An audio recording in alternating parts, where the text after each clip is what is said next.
Sa isang liblib na baryo sa paanan ng kabundukan ng San Liborio, may isang lalaking kilala sa ngalang Mando. Siya ay isang simpleng magsasakang ang tanging yaman ay ang kanyang bungkal na lupa, isang kalabaw na payat at ang matibay na pananalig na darating din ang ginhawa. Kahit pa tila hindi ito sumasagi ni minsan sa kanyang abang buhay. Bata pa si Mando ay sanay na siyang magbuhat ng bao, magtanim ng palay, at mag-araro ng bukid gamit ang lumang araro na minana pa niya sa kanyang yumaong ama. Nang mamatay ang kanyang ama sa lagnat na hindi na ipagamot, iniwan nito sa kanya ang lahat ng responsibilidad sa lupaing hindi naman kanya. Isang lupang tinatamnan, ngunit pagmamay-ari ng isang don na halos hindi niya nakikita. Si Don Serapio, isang matandang ganid na nagpapaupa ng lupa sa mga magsasaka kapalit ng halos kalahati ng kanilang ani, ang may-ari ng mga sakahan sa San Liborio. At si Mando, kahit araw-araw ay tagaktak ang pawis sa bukid, ay halos walang naiuuwi kundi ilang kilong bigas at patak-patak na perang, hindi man lang sapat pambili ng asin sa isang linggo. Pare Mando, makikiusap ka na naman ba kay Aling Bining? Tanong ni Isko, ang kaibigang magsasaka rin na madalas nakasama ni Mando sa bukid. Napayuko na lang si Mando habang pinupunasan ang kanyang noo. Oo wala nang laman ang tambong. Si Inang, nilalagnat pa rin. At si Nene, hindi pa kumakain simula kahapon. Pati kalabaw ko, pagod na. Baka bukas di na makalakad. Umiling si Isko. Swerte mo pa rin kung papautangin ka ni Aling Bining. Ako, pinaalis ako sa tindahan. Sabi, wala na raw akong mukhang maipapakita. At nang gabing iyon, matapos maani ang kaunti sa kanyang palayan, dinala ni Mando ang ilang sako na palay sa tindahan ni Aling Bining upang ipalitan ng bigas at konting delata. Ngunit gaya ng kinatatakutan niya, tinanggihan siya. Wala na Mando, lubog ka na sa utang. Kahit kalabaw mo 1,000, hindi pa rin sapat sa utang mong umaabot na sa 3,000. Walang naisagot si Mando. Napatingin siya sa langit at pilit pinigil ang pagbagsak ng luha. Gusto na sana niyang sumigaw, ngunit sa halip, tahimik siyang umuwi habang pasa ng pagod, gutom at panghihinayang. Nang dumating siya sa kanyang kubo, sinalubong siya ng anak niyang si Nene, 5 taong gulang, payat at maputla. Tay, may pagkain na po ba? Inosenteng tanong ng bata. Humugot ng malalim na buntong hininga si Mando at inabot ang tinapay na isinilid niya sa bulsa mula sa isang kasamahang naawa sa kanya. Oh anak, hati tayo. Tay, kainin niyo na lang po. Busog pa po ako. Ngiti ni Nene kahit kumakalam ang kanyang sikmura. Muling napaiyak si Mando. At sa gitna ng kadiliman ng gabi, habang ang kanyang inang may sakit ay umuungol sa isang sulok, lumabas siya ng bahay at tumungo sa gilid ng kakahuyan.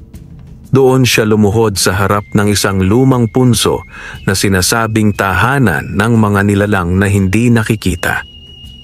Kung totoo kayong naririto, mga duwende, mga engkanto, kung may awa kayo sa mga katulad kong naghihirap, dinggin niyo sana ang aking dasal. Bulong ni Mando, halos nanginginig sa lamig at uhaw. Tulungan niyo po kami. Kahit 1 sako lang ng bigas, kahit gamot lang para kay Inang, hindi ko na po kaya. Tahimik ang paligid. Tanging kuliglig at huni ng mga insekto ang tugon sa kanyang dasal.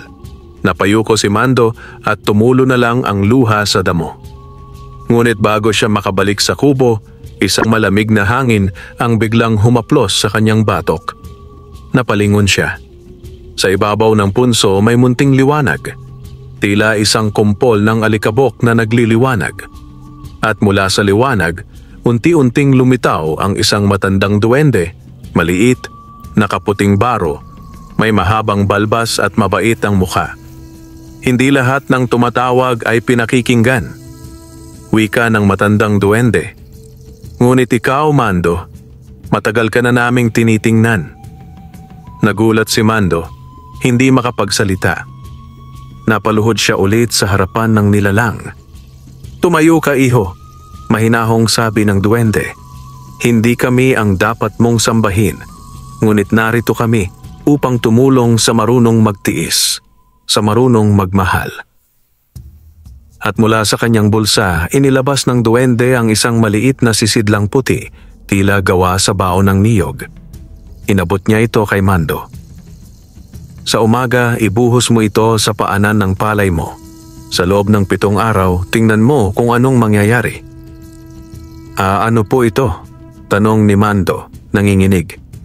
Basta't huwag kang sakim, huwag kang mapagmataas, at huwag mo itong ibebenta kailanman. Pagkasabing iyon, biglang naglaho ang duwende sa isang kisapmata. Iniwan si Mando na hawak ang mahiwagang sisidlan, nababalot ng gulat, takot at isang sinag ng pag-asa. Hindi nakatulog si Mando ng gabing iyon. Paulit-ulit niyang tinitingnan ang maliit na sisidlang iniwan ng duwende. Maliit lamang ito, kasing laki ng itlog ng manok, may ukit ng mga simbolong hindi niya mawari. Amoy niyog ang laman, ngunit tila may halong bango na hindi niya maipaliwanag, parang bulaklak na hindi tumutubo sa mundo ng tao. Kinabukasan, kahit madilim pa at malamig ang simoy ng hangin, bumangon si Mando at tahimik na nagtungo sa kanyang bukid.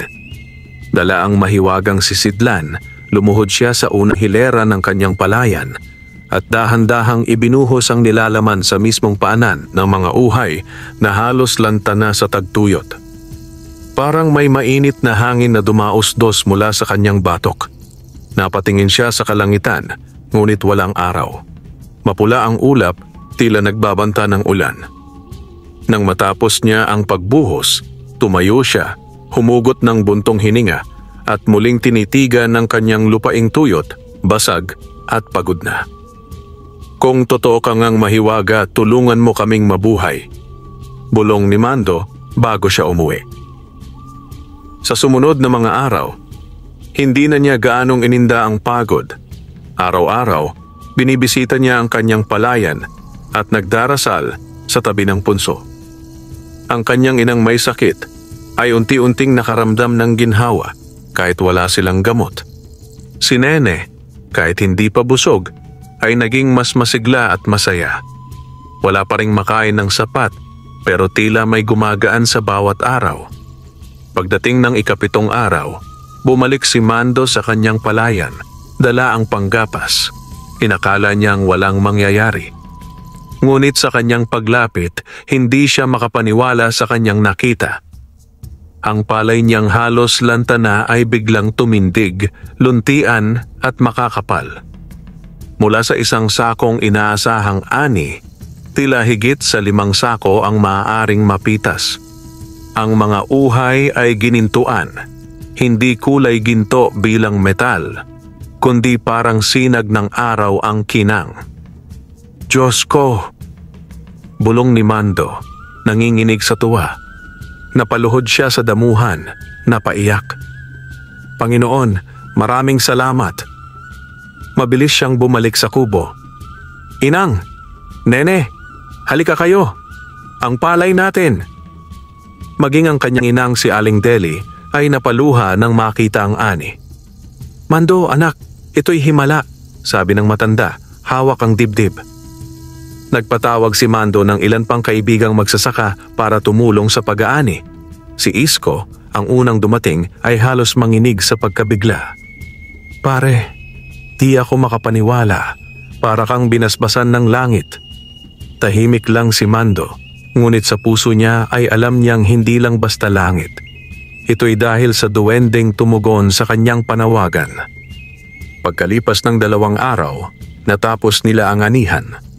12 sako ng palay ang kanyang naipon, isang bilang na hindi pa niya nararanasan sa tanang buhay. Sa kauna-unahang pagkakataon, si Mando ay nakabili ng 3 sako ng bigas, ilang delata, gamot para sa kanyang ina, at bagong tsinelas para kay Nene. Pagdaan niya sa tindahan ni Aling Bining, hindi siya lumingon. "Hindi mo na ba ako babayaran?" sigaw ni Aling Bining. Ngunit nginitian lamang siya ni Mando. "Darating din yan, Aling Bining. Baka sobra pa." Ang gabing iyon, habang nakaupo siya sa tabi ng punso, muling lumitaw ang matandang duwende. "Masaya ka ba, Mando?" tanong nito. Tumango siya. "Hindi ko po alam kung paano ako magpapasalamat. Walang bayad ang tulong na galing sa puso, ngunit tandaan mo ang babala ko. Huwag kang magbabago, huwag kang sakim." "Hindi po, pangako ko." Muling ngumiti ang duwende at biglang naglaho. Iniwang muli si Mando sa ilalim ng buwan. May hawak na panibagong pag-asa sa kanyang puso. Mula nang yumabong ang ani ni Mando, kumalat agad sa buong baryo ang balita tungkol sa himala sa kanyang bukid. Marami ang hindi makapaniwala. Isang Mando na dating laging nangungutang, ngayon may malalaking sako ng palay at masigla na ang ina at kapatid. Para sa ilan, ito'y biyaya. Para sa iba, ito'y kahina-hinala. Isa sa mga pinakamasamang reaksyon ay galing kay Mang Roman, ang kanyang kapitbahay sa kabilang dulo ng bukid. Matanda na ito, mayamang may lupa, ngunit kilala sa pagiging madamot at mapagmataas. "Anong kalokohan yan?" usisan ni Mang Roman habang nakatingin sa mga bagong punla ni Mando. "Hindi ganyan yan dati. May ginamit kang kulam, ano?" "Nagsusumikap lang po, Mang Roman," sagot ni Mando, pilit na nagpapakumbaba.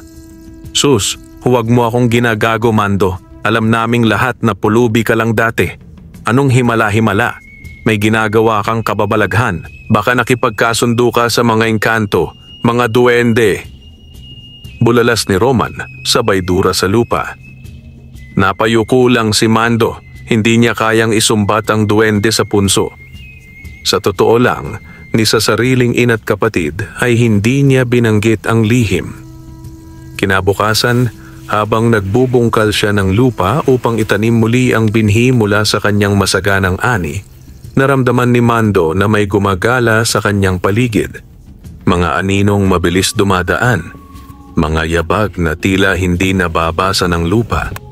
Sa gilid ng punso, may nakita siyang nakaapak sa mga damo, durog, wasak, parang tinadyakan. Napakunot ang kanyang noo. Bakit parang sinira? Dali-dali siyang lumapit at doon niya nakita ang ilang bato sa paligid ng punso ay wasak na at may mga bakas ng tsinelas.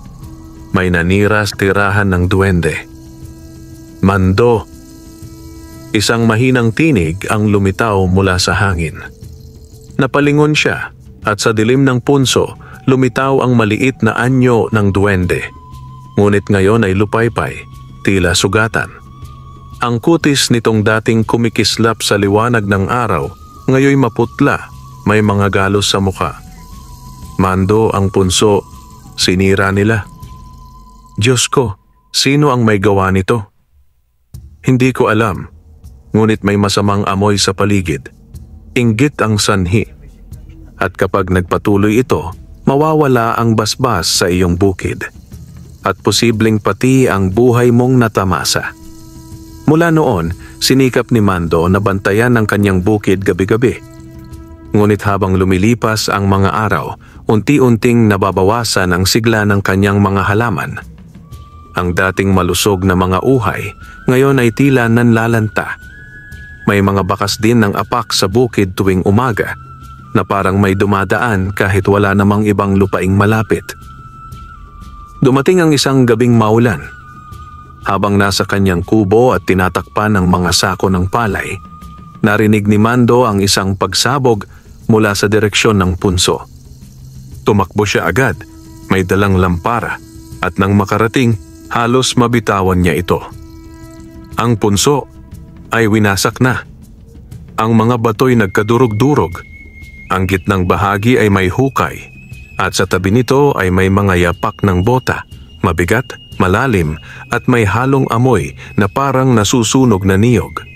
Napaluhod si Mando sa ulan. "Patawad, hindi ko kayo naingatan," bulong niya sa kawalan. Ngunit sa gitna ng dilim, isang huni ng hangin ang umalingaw-ngaw. "Mando, hindi pa huli ang lahat." Kinabukasan, dumating si Kapitan Pablo sa bahay ni Mando. "Ano to't puro reklamo ang kapitbahay mo?" bungad ng kapitan. "Po? Si Mang Roman. Sinabing ikaw daw ay gumagamit ng kulam. Baka raw may espiritong masasama sa lupa mo. Gusto niyang ipaimbestiga. Baka raw delikado." "Hindi totoo yan, Kapitan," sagot ni Mando. "Kung may nagbago man, siguro ay dahil sa taimtim kong panalangin. Wala akong kasalanan sa kanya." Tumango si Kapitan Pablo, ngunit bakas sa muka ang pag-aalinlangan. "Ingatan mo ang kilos mo, Mando. May mga mata sa paligid. May mga tao rito na handang wasakin kahit sino, basta maramdaman nilang nalalamangan sila." Sa gabing iyon, habang ang ulan ay patak ng patak, muling lumitaw ang sugatang duwende sa panaginip ni Mando. "Hindi pa huli ang lahat," sabi nito. "Ngunit may pagsubok kang kailangang harapin. Ang inggit at kasakiman ng tao ay mas matinding panganib kaysa sa gutom. At ngayon, humahakbang na sila palapit sa iyo." Pagdilat ni Mando, basang-basa ang kanyang unan, hindi sa ulan, kundi sa kanyang luha. Mula nang wasakin ng punso, naging abala si Mando sa pagpapanatili ng kalusugan ng kanyang bukid. Araw-araw ay sinisiyasat niya ang bawat punla, bawat sanga, bawat hibla ng palay. Ngunit kahit anong ingat niya, hindi niya maitatangging unti-unti itong nanghihina. Ang dating berdeng-berde at malulusog na tanim, ngayon ay maputla, parang nauupos na kandila. Sa kabila nito, pinilit niyang ipagpatuloy ang gawain. Hindi siya makakapayag na magutom na naman ang kanyang pamilya, at higit sa lahat, ayaw niyang masayang ang kabutihang loob ng duwende. Isang gabi, habang nakahiga si Mando sa papag, hindi siya agad nakatulog. Ang hangin ay malamig, ngunit may dalang kakaibang kilabot. Tila may mga matang nakatitig mula sa labas ng kanyang kubo. Umuugong ang mga kuliglig sa kadiliman, ngunit sa gitna ng ingay, biglang may marahang yabag. Tuk, tuk, tuk. Agad siyang bumangon at sumilip sa bintana. Sa liwanag ng buwan, may nakita siyang 3 anino na gumagala sa kanyang bukid. Isa roon ay pamilyar, matangkad, payat at may hila-hilang sako. Si Mang Roman. Anong ginagawa niya rito? Bulong ni Mando sa sarili. Muli niyang sinilip. Ang 2 pang kasama ni Roman ay mga binatang may dalang pala at patpat. Sinimulan nilang hukayin ang pinagsakahan ni Mando. Hindi na napigilan ni Mando ang sarili. Kinuha niya ang kanyang itak at lumabas ng bahay. "Hoy, anong ginagawa niyo dyan?" sigaw niya. Nagulat ang 3, tumigil sa paghuhukay at agad na hinarap siya. "Wala kang pakialam, Mando," singhal ni Roman. "Inaagaw mo ang swerte sa lupa ng lahat. Kailangang tapusin na ang panlolokong yan." "Panloloko? Ako pa ang nanloloko." Bumalatay ang poot sa dibdib ni Mando. "Wala akong inagaw sa inyo. Wala akong sinaktan. Kung may biyayang dumating sa akin, ito'y dahil sa dasal at pagsusumikap." "Hindi totoo yan," sabad ng isa sa mga tauhan ni Roman. "May nakita kami noong isang gabi. Maliit na nilalang na umiilaw sa punso mo. Alamat yan ng duwende, hindi ba? Ginamit mo ang engkanto para yumaman." Lumingon si Mando sa wasak na punso. "Kung may tinanggap man akong tulong," mahinang sagot niya, "ito'y mula sa isang nilalang na may mabuting kalooban. At kung ako'y pinaunlad, hindi ito para abusuhin o wasakin, kundi upang itaguyod ang pamilya ko." Tatawa sana si Roman, ngunit biglang kumidlat sa langit. Napahinto silang lahat. Sa sumunod na segundo, isang malamig na hangin ang bumalot sa paligid. Sumingaw ang halimuyak ng nasunog na damo, at sa gitna ng dilim, may lumitaw na liwanag mula sa lupa. "Tama na. Isang malakas na tinig ang nagmula sa hangin. Ang mga mata ng tatlo'y lumaki sa takot. Mula sa pinakailalim ng hukay, may lumilitaw na hugis. Maliit, mababa, at tila may korona ng damong ligaw. Hindi ninyo naiintindihan ang ginagawa nyo, bulong ng tinig. Winasak ninyo ang tahanan ng kabutihan, ngunit may pagkakataon pang itama ang lahat. Napatras si Roman, nanginginig. Ano to? Multo ba to? Kaluluwa? Hindi ako masamang espiritu, sagot ng duwende. Ako'y tagapangalaga ng lupaing ito. Nagbigay ako ng biyaya, hindi upang pagtalunan, kundi upang ipasa ang kabutihan. Napatingin si Mando sa duwende. Kaibigan? Ngunit ngayon, pagpapatuloy ng duwende, kung ang kasakiman ang maghahari, babawiin ko ang lahat. Kinabukasan, isang kakaibang tanawin ang bumungad sa mga taga-baryo. Ang bukid ni Mang Roman na dati luntian at may mga alagang baka ay tila nilamon ng tagtuyot. Ang lupa ay nagbitak, ang damo ay nalanta, at ang mga sako ng palay ay natagpo ang ubos, nagkalat sa sapa. Samantalang ang kay Mando, bagamat hindi na kasing ganda gaya ng dati, ay nagsimulang bumalik ang sigla. May mga bagong usbong sa kanyang mga tanim. Maliit, ngunit buhay. Hindi ko alam kung kaya pa itong ibalik. Wika ng duwende kina Mando isang hating gabi. Ngunit habang may kabutihan sa puso mo, may pag-asa ang bukid mo at ang pamilya mo. Tumango si Mando. Hindi ko kailanman uulitin ang pagkakamaling hindi kayo nabantayan. Sa bawat ani ko, isasama ko sa biyaya ang pagtulong sa iba. Iyan ang pangako ko. Ganyan ang tunay na kayamanan. Sagot ng duwende, sabay ngiti at tuluyang naglaho sa hangin. Lumipas ang mga araw at linggo mula nang muling magpakita ang duwende sa gabi ng pananakot ni Mang Roman. Sa tulong ng kanyang matiyagang pagbubungkal, pagdidilig at taimtim na panalangin, unti-unting nabuhay muli ang mga tanim ni Mando. Ang dating kalbong lupa ay muling nagkaroon ng sigla.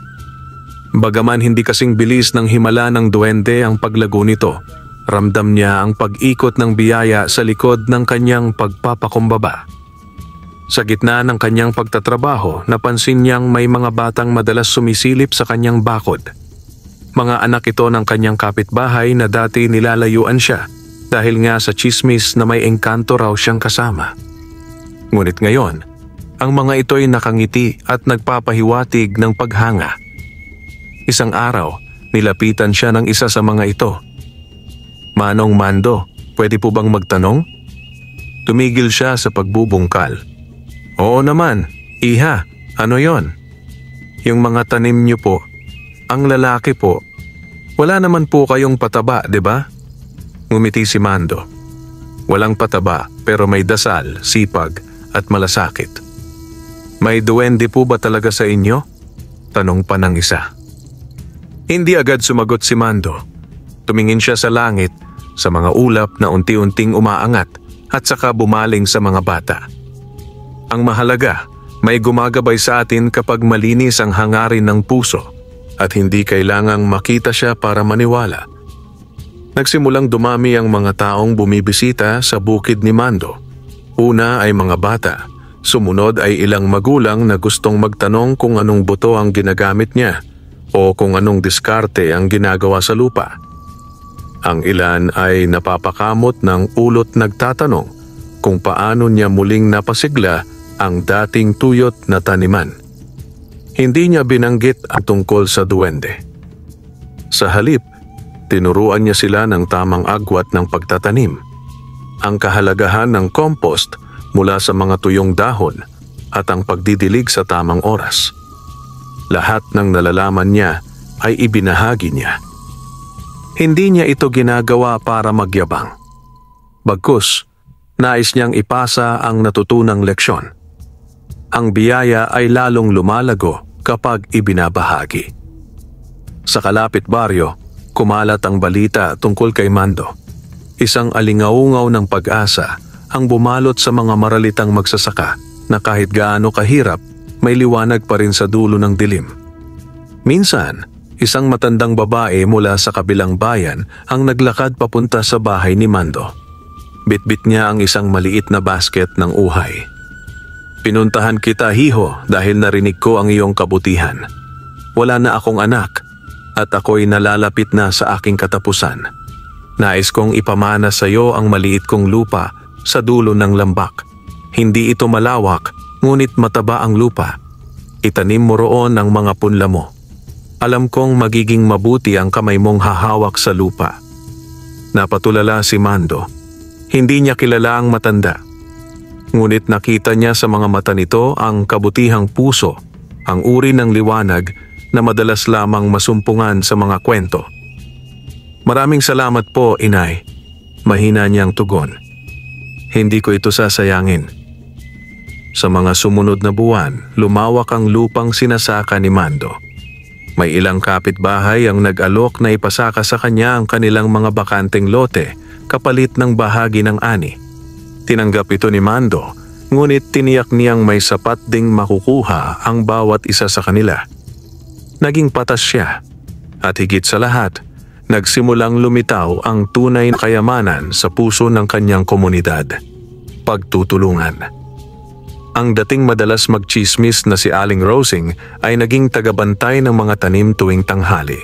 Ang dating mang-aalaska na si Mang Teo ay siya nang nag-aalok ng kariton para ipagbili ang ani ni Mando sa palengke. At si Mang Roman, ang dati niyang kaaway, ay hindi na muling nakita mula nang mangyari ang gabing iyon. May mga bali-balita na siya'y lumikas sa ibang bayan. Bitbit ang takot sa engkanto. At sa mga bibig ng matatanda, ikinukwento na raw ng mga lasenggo sa kabilang bayan na may sumpang duwende si Roman. Isang gabi, habang nag-iisa si Mando sa tabing palayan, muling lumitaw ang malamlam na liwanag. Umihip ang hangin at sa gitna ng mga punlang sumasayaw sa dilim, lumitaw muli ang duwendeng kaibigan. "Masaya ako, Mando," wika nito. "Ginamit mo ng tama ang biyaya. Hindi ko po magagawa ito kung hindi kayo nagtiwala sa akin," sagot ni Mando. Ngumiti ang duwende. "Ang tiwala ay parang binhi. Kung itatanim sa mabuting lupa, bubunga ito ng kabutihan. Ngunit tandaan mo, anak, mas mahirap panatilihin ang biyaya kaysa kamtin ito. Kaya patuloy kang maging mapagkumbaba." Tumango si Mando. "Ipinapangako ko po." At sa gabing iyon, muling naglaho ang duwende sa liwanag ng mga alitaptap. Ngunit sa puso ni Mando, nanatili ang liwanag, hindi na mula sa mahiwagang nilalang, kundi mula sa kanyang sariling paninindigan. Ang tunay na yaman ay ang pusong marunong magmahal, tumanggap at magbahagi. Umaga pa lamang ay abala na si Mando sa kanyang sakahan. Malawak na ngayon ang kanyang lupa, hindi na lamang ang dating isang kahig-isang tuka na bahagi ng burol, kundi pati ang ilang lupang ipinasasaka sa kanya ng mga taong humanga sa kanyang kasipagan at kabutihan.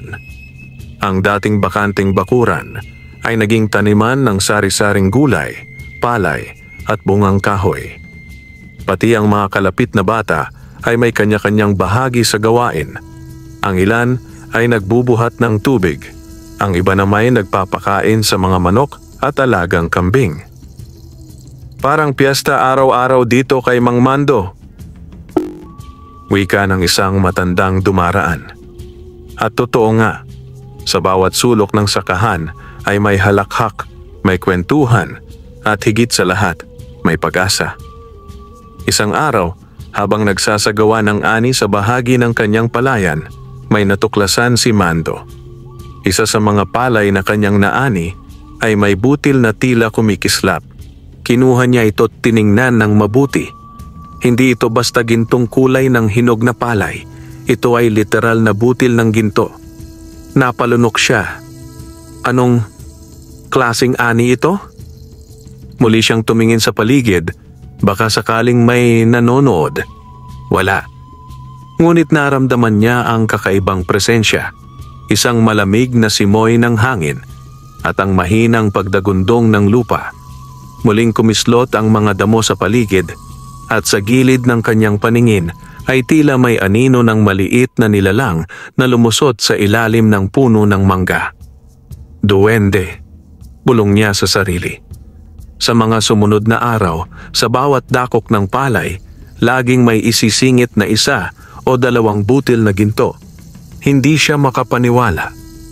Sa una ay inisip niyang baka guni-guni lang, ngunit nang kanyang isaayos ang ani at dalhin ito sa bahay, natipon niya ang di bababa sa 30 butil ng purong ginto. Ngunit hindi siya nagmadaling ipagbili ito. Sa halip, inilagay niya ito sa isang kahoy na baul na itinago sa ilalim ng kanyang sahig. Araw-araw ay pinag-iisipan niya kung anong dapat gawin dito. Hindi ako pwedeng lamunin ng kasakiman, anya. Hindi ito basta regalo lang. Subok ito ng puso.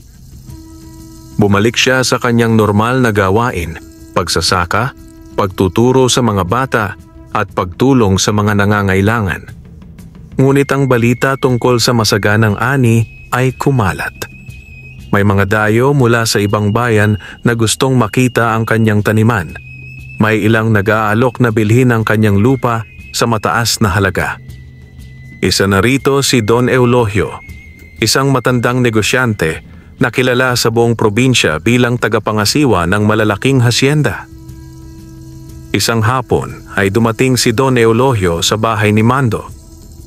May dalang mamahaling kotse at may 2 alalay na bitbit ang sobre ng dokumento at sobre ng pera. Ginoong Mando, nabalitaan ko ang tagumpay ng iyong bukid. Nais kong bilhin ang kalahati nito. Bibigyan kita ng malaking halaga, 10 milyong piso. May kasamang traktor at mga bagong kagamitan. Hindi mo na kailangang magbungkal pa. Maupo ka na lang sa upuan habang ang iba'y nagtatrabaho. Tahimik si Mando. Hindi niya inaasahan ang ganoong alok. Isipin mong mabuti. Sa buong probinsya, ikaw na lang ang may tanim na ganyan. Ako na ang bahala sa lahat. Bibigyan pa kita ng bahay sa bayan at isang sasakyan. Ngunit ang sagot ni Mando ay tahimik na pagtayo mula sa kinauupuan at paglapit sa bintana. Tiningnan niya ang kanyang mga tanim, ang mga batang tumatawa sa tabi ng irigasyon, ang mga inang nagsasabit ng mga gulay sa bakod. Pagharap niya kay Don Eulogio, buo ang loob niyang sabi, "Pasensya na Don, hindi lahat ng bagay ay nabibili ng pera. Ang lupaing yan ay hindi lang taniman. Ito ang puso ng mga taong naniwalang pwede silang bumangon." Umalis ang matanda na walang nasabi. Ngunit sa mga mata niya ay may bahid ng galit. Sa gabing iyon, muling lumitaw ang duwende. Sa ilalim ng punong mangga, habang si Mando'y naglalagay ng bagong pataba, sumulpot itong tila usok mula sa lupa. "Mando," wika nito, "subok ka na sa tukso. Akala ko po madali akong madadala sa alok nila," ani Mando. "Pero napagtanto ko, hindi ko ipagpapalit ang puso ng lupa sa ginto." Ngumiti ang duwende. "Marami ka pang pagsubok, ngunit habang nananatiling malinis ang hangarin mo, mananatili rin sa iyo ang aming pagpapala." Kinabukasan, laking gulat ni Mando nang makita ang kanyang baul. Sa halip na ilang butil lang, ito ay puno ng gintong palay, kinang natila araw sa umaga. Ngunit hindi siya naging sakim. Ginamit niya ito para mapaayos ang daan patungo sa baryo, bumili ng mga bagong gamit para sa mga batang nangangarap mag-aral, at nagtayo ng isang maliit na paaralan sa tabi ng kanyang sakahan. At sa harap ng paaralan, isang bato ang itinayo. Nakasulat dito, "Sa puso ng masipag at mapagkumbaba, sumisibol ang tunay na kayamanan." Hindi naglaon.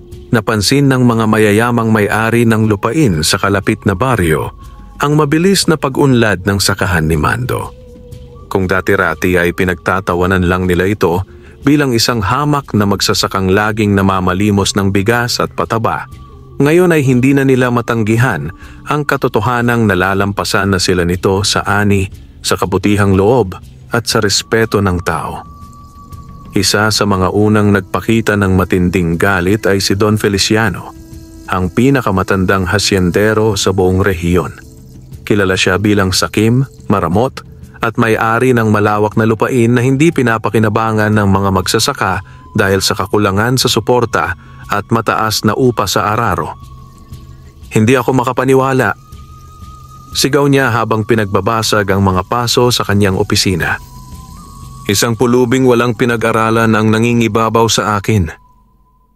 Lumapit sa kanya ang anak na si Arturo, isang binatang bugnutin at kasing tikas ng amang mayabang. "May tsismis sa baryo, ama," wika ni Arturo. "May gintong palay daw sa ani ni Mando at may nilalang daw na tumutulong sa kanya. Duwende raw." "Duwende?" singhal ni Don Feliciano. "Kalokohan yan. Hindi ko hahayaang malampasan tayo ng isang tulad niya. Gagawa tayo ng paraan.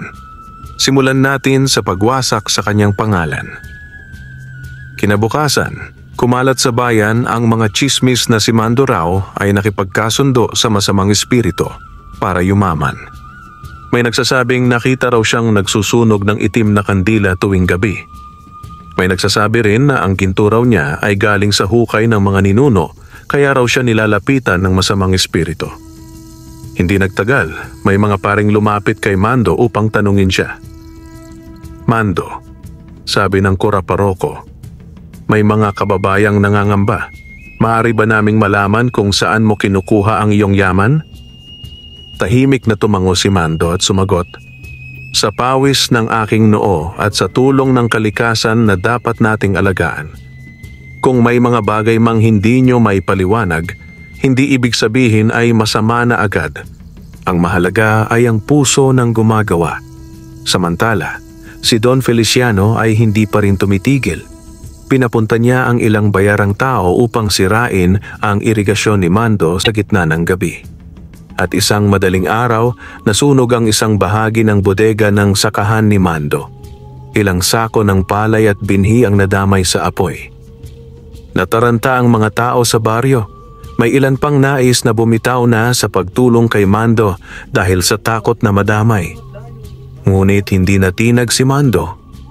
Lumuhod siya sa gitna ng kanyang lupa at taimtim na nanalangin. "Kung ito'y pagsubok lamang o batala, gabayan mo ako. At kung ang mga nilalang ng lupa ay nakikinig, hinihiling kong patuloy nila akong bantayan." Kinagabihan, habang siya'y nag-iikot sa paligid, may liwanag na nagmula sa ilalim ng punong mangga. Muling lumitaw ang mabuting duwende. May kasamang iba pang maliit na nilalang, bawat isa'y may dalang ilaw na parang ningas ng gasera. "Mando," wika ng duwende, "ang kasamaan ay gumagapang kapag ang liwanag ay nasasapawan ng inggit. Ngunit huwag kang matakot. Narito kami upang tulungan ka." Sa isang iglap, umalingaw-ngaw ang bulong ng hangin at sa umagang sumunod, laking gulat ng lahat. Ang dating sinunog na bodega ay muling tumindig, mas maganda pa kaysa dati. Ang mga binhi at palay ay parang hindi nadamay sa apoy, muling lumitaw sa mga sisidlan, mas marami pa kaysa dati. Nanginginig ang mga tsismoso't mapanirang mga tao. Sa halip na katakutan, si Mando muli siyang tinanggap ng buong puso ng komunidad. Napagtanto nila na walang masama sa kanyang ginagawa at lalong lumawak ang respeto sa kanya. Ngunit sa kabilang dako, lalong nagngit-ngit si Don Feliciano. "Ito na ang huli mong tagumpay, Mando," bulong niya. "Kapag hindi ka bumagsak sa sunog at intriga, baka sa sumpa at itim na mahika ka na lang bumigay." Hindi na nakatiis si Don Feliciano. Nang mabigo siyang sirain si Mando sa pamamagitan ng paninira, panlilinlang at pagsunog ng ani, napilitan siyang gumamit ng mas matinding paraan, itim na mahika. Sa pinakaliblib na bahagi ng kagubatan sa likod ng kanyang hasyenda, ipinatawag niya si Aling Espela, isang matandang mangkukulam na kinatatakutan sa tatlong bayan. Malaking katawan, putlang balat, at mga matang parang laging gising. Siya ay tagapagsalita raw ng itim na hangin at nakapagpaparusa gamit ang mga nilalang mula sa ilalim ng lupa. "Nagbayad ako sa iyo ng malaking halaga, Ispela," mariing sabi ni Don Feliciano. "Gusto kong pabagsakin si Mando. Gawin mong malas ang kanyang lupa. Huwag na siyang paanihin ni isang butil. Huwag siyang pabaunin sa yaman." Ngumisi si Aling Ispela. Simple lang yan kung ang kalaban ay tao. Pero kung ang tumutulong sa kanya ay mga nilalang na hindi mo kayang suhulan, baka magdusa ka rin. "Anong gusto mo?" tanong ng Don. "Isang patak ng dugo mo, isang hibla ng buhok at pangalan ng kalaban. Akin ang gagawa ng ritual. Hindi ito basta dasal, ito'y sumpa." Samantala, sa bahay ni Mando, tahimik ang gabi at malamig ang simoy ng hangin. Nakaupo si Mando sa harap ng kanyang lumang altar, nananalangin ng taos puso. Ngunit hindi niya namamalayan sa ilalim ng lupa ng kanyang taniman, may mabibigat na enerhiyang unti-unting gumagapang. Sa madaling araw, pagbangon niya, laking gulat niya sa nakita. Ang mga tanim niyang palay ay natutuyo kahit walang tagtuyot. Ang mga kalabaw ay ayaw lumapit sa sakahan. At ang tubig mula sa irigasyon ay tila may mabahong amoy. Nabalot ng kaba ang buong baryo.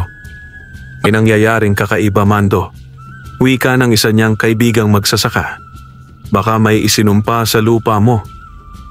Muling lumitaw ang mabuting duwende sa punong mangga kinagabihan. Nakakunot ang noo nito at kasamang dumating ang mas marami pang nilalang ng lupa. "Mando, may itim na mahikang ibinuga sa iyong sakahan," sabi ng duwende. "Galing ito sa isang mangkukulam. Hindi ito basta-basta, ngunit may paraan para linisin ang lupa." "Ano ang kailangan kong gawin?" tanong ni Mando. "Sa tuktok ng bundok Silay," sabi ng duwende, "may isang agwas bendita, isang ilog na banal na pinaniniwala ang tirahan ng matandang diwata. Kailangan mong kumuha ng tubig doon bago sumapit ang ikatlong gabi mula ngayon. Gamitin mo ito upang basain ang iyong mga tanim at iwisik sa 4 na sulok ng lupa mo. Ngunit mag-ingat, Mando. Ang mga tagapagbantay ng bundok ay hindi lahat mababait." Hindi nagatubili si Mando. Kinabukasan, bago pa sumikat ang araw, nag-empake siya ng kaunting pagkain, inumin, at ang kanyang lumang rosaryo at tumulak patungo sa bundok Silay. Sa kalagitnaan ng kagubatan, may mga tunog ng kaluskos, bulong, at tila mga matang nakamasid sa dilim. May nakita siyang malaking uwak na may pulang mata na sumunod sa kanya sa bawat hakbang, ngunit hindi siya umatras. Matapos ang halos maghapon na paglalakad, narating niya ang tuktok ng bundok. Doon niya nakita ang isang maliit na ilog na parang kumikinang sa liwanag ng buwan, ang Agwas Bendita. Paglapit niya, may lumitaw na isang matandang babae, maputi ang buhok, may mahahabang kuko, ngunit mabait ang mga mata. "Ako ang diwata ng daloy," wika nito. "Bakit mo hinahanap ang tubig ng mga espiritu?" "Para sa lupa kong isinumpa, para sa mga taong umaasa sa aking ani, at para sa katarungan laban sa mga sakim." Tumango ang diwata. "Kung ganoon, kunin mo ang tubig gamit ang sisidlang ito." Sabay abot ng isang lumang banga na may ukit ng araw at buwan. "Ngunit magmadali ka. Kapag bumaba ang buwan sa ikatlong gabi, hindi na ito magiging epektibo." Pagbalik ni Mando sa kanyang sakahan, agad niyang isinagawa ang tagubilin ng duwende. Ibinuhos niya ang banal na tubig sa bawat sulok ng lupa at inusal ang mga dasal ng pasasalamat, hindi ng paghihiganti. Isang malamig na hangin ang dumaan. Tila nilinis ng kalikasan ng lupa. Kinabukasan, laking gulat ng lahat. Ang mga palay ay muling naging luntian at mas buhay kaysa dati. Ang mga ibon ay bumalik. Ang irigasyon ay naging malinaw at malamig. At ang sumpa naglaho. Ngunit sa kabilang dako, si Aling Ispela ay nagkakasakit. Nagnana ang kanyang balat, sumasakit ang ulo at tila may mga aninong bumabalik sa kanya tuwing gabi. At si Don Feliciano biglang tumamlay ang negosyo. Nabawasan ang ani sa kanyang hacienda. Napilitan siyang magbenta ng ilang bahagi ng lupa upang makabayad ng utang. Nagbabalik ang karma at si Mando nananatiling matatag. Lumipas ang ilang linggo matapos mawala ang sumpa sa sakahan ni Mando. Sa tuwing sisilip ang araw, makikita ang palay niyang sumasayaw sa hangin, malulusog, luntian at malapit ng anihin. Muli siyang binisita ng 20 tao na tumulong sa kanya. Nagapi mo ang kadiliman, Mando, wika ng duwende. Hindi sa pamamagitan ng dahas, kundi sa pananalig at kabutihan. Ngunit tandaan mo, hindi pa ito ang wakas. Ang kasamaan ay parang damong ligaw. Pinuputol mo ngayon, tutubo uli bukas. Tumango si Mando. Hindi ko man sila labanan sa kanilang paraan. Hindi ako titigil sa pagiging matuwid. Mas mahalaga sa akin ang pagtuturo sa anak ko, sa mga kasama kong magsasaka, na ang kabutihan ay may gantimpala, kahit matagal, kahit mahirap. Samantala, sa Hacienda del Valle, hindi na halos makalakad si Don Feliciano. Dati siyang makisig at malakas, pero ngayoy sakitin, maputla, at madalas ay kinakatok ng bangungot sa gabi. Nakikita niya sa panaginip ang mga matang mapupula, ang mga palad na may sugat at ang duwendeng tila sumusunod sa bawat galaw niya. Ako'y isinumpa, sigaw niya minsan sa kanyang mga katiwala. Ang lahat ng ito ay gawa ng lalaking yon, ng Mando na yon. Ngunit wala na siyang magagawa. Ang kanyang mga lupa ay natuyot, ang mga tauhan ay nagalisan, at ang kanyang pangalan ay sinumpa na rin sa buong baryo. Isang araw, isang abogadong galing Maynila ang dumating sa lupain ni Mando. May hawak itong dokumento. "Ikaw ba si Armando Cordero?" tanong ng abogado. "Ako'y kinatawan ng may-ari ng lupaing ito noon, si Don Andres del Valle, ama ni Don Feliciano. Nais naming ipasa sa iyo ang orihinal na titulong lupa. Ayon sa lumang testamento, ang lupang ito'y dapat ay sa orihinal na kasamang si Mateo Cordero, ang iyong ama. Ngunit nilinlang siya at hindi binigyan ng karampatang bahagi. Ngayon, binabawi ng panahon ang maling iyon." Napaupo si Mando, hindi siya makapaniwala. Ang lupang matagal na niyang binubungkal at tinuturing na kanya ay sa wakas, opisyal, nang ibinalik sa kanilang angkan. Ang pirma ay legal. Ang batas ay pumanig sa katotohanan. Pagdiriwang sa Barrio San Roque, hindi nagtagal, nagsagawa ng malaking salo-salo ang mga magsasaka sa baryo. Lahat ay masaya, busog, at nagbibigayan ng ani. Si Mando, bagaman hindi mayaman sa anyo, ay mayaman sa respeto, tiwala, at pagmamahal ng mga tao. Dumalo ang mga duwende sa gabing iyon, bagaman sa gilid lamang ng punso. Hindi sila nagpakita sa karamihan, ngunit ramdam ang kanilang presensya. Sa bawat sulyap ni Mando sa punong mangga, tila may matang nakangiti sa dilim. Dinala ni Mando si Marita at si Buboy sa gitna ng taniman. "Anak," wika niya, "itong lupang ito ay hindi lang basta taniman. Dito tayo tinuruan ng kalikasan, ng kabutihan, at ng mga nilalang na kahit di natin nakikita ay gumagabay." "Tatay," sagot ni Buboy, "ako na po ang magpapatuloy balang araw." Ngumiti si Mando, at sa kanyang puso, alam niyang tama ang desisyong piliin ang kabutihan kaysa paghihiganti. Ang mga duwende ay tila nagpaalam na rin sa kanyang panaginip kinagabihan. Bitbit ang isang simpleng paalala. Ang tunay na kayamanan ay hindi ginto, kundi dangal at puso. Umaga ng anihan sa Barrio San Roque. Sa kauna-unahang pagkakataon sa mahabang panahon, ang bukirin ni Mando ang unang inani. Hudyat ng panibagong simula, hindi lamang para sa kanyang pamilya, kundi para sa buong pamayanan. Ang mga magsasaka ay nagbayanihan. Kahit ang ibang may sariling taniman ay tumulong sa anihan ni Mando bilang pasasalamat sa kabutihang naituro at pinakita nito sa kanila. May mga dalang tiklis, kariton at gulok. Ang taniman ay puno ng tawanan at kwento. Lahat ng ito ay hindi dahil sa akin lang, ani Mando habang pinapahid ang pawis sa noo. Ito ay dahil sa tulong ng bawat isa, sa gabay ng kalikasan, at sa mga nilalang na di natin nakikita pero marunong magmahal sa kapwa. Isang gabi sa punso. Muling nagpakita ang matandang duwende kina Mando matapos ang anihan. Nakaupo ito sa ibabaw ng isang tuyong dahon ng mangga, ngunit tila mas maliwanag ang kanyang anyo kaysa noong una nilang pagkikita. Mando, anang duwende, panahon na upang kami lumisan. Ang misyon namin dito ay tapos na. Hindi ko po alam kung paano kayo pasasalamatan, tugon ni Mando. Hindi namin kailangan ng gantimpala. Ang aming gantimpala ay ang makita kang nagtagumpay sa kabutihan, ngunit may huli kaming handog sa iyo.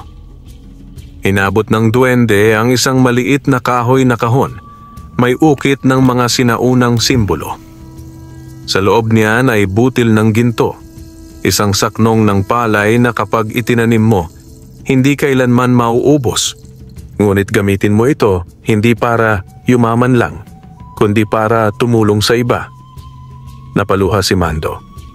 Iniluhod niya ang isang tuhod sa lupa at iniukit sa puso ang bawat salitang iniwan ng matanda. Salamat. Salamat ng walang hanggan. Lumipas ang panahon. Makalipas ang ilang taon, si Buboy ay naging isang agriculturist. Siya na ang namamahala sa lupain nila.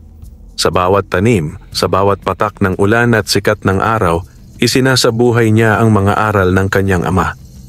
Ang dating maralitang pamilya ay ngayoy kinikilala na sa buong lalawigan, hindi dahil sa yaman, kundi dahil sa integridad, malasakit at pananampalataya. Ang Baryo San Roque ay naging halimbawa ng tunay na kaunlaran, kung saan ang tao, lupa at kalikasan ay magkakatuwang. Ang mga punso ay hindi na sinisira. Sa halip, pinangangalagaan na ito ng mga tao. May monumento sa gitna ng baryo, isang simpleng anyo ni Mando na may hawak na palay at may nakaukit sa bato. Ang tunay na yaman ay nasa puso ng taong marunong magpakumbaba at magmahal sa kapwa. At sa bawat ani, tuwing kabilugan ng buwan, sinasabi ng mga bata na sa ilalim ng punong mangga may mga maliliit na nilalang na tila nagbubunyi at nagsasayaw. Wakas.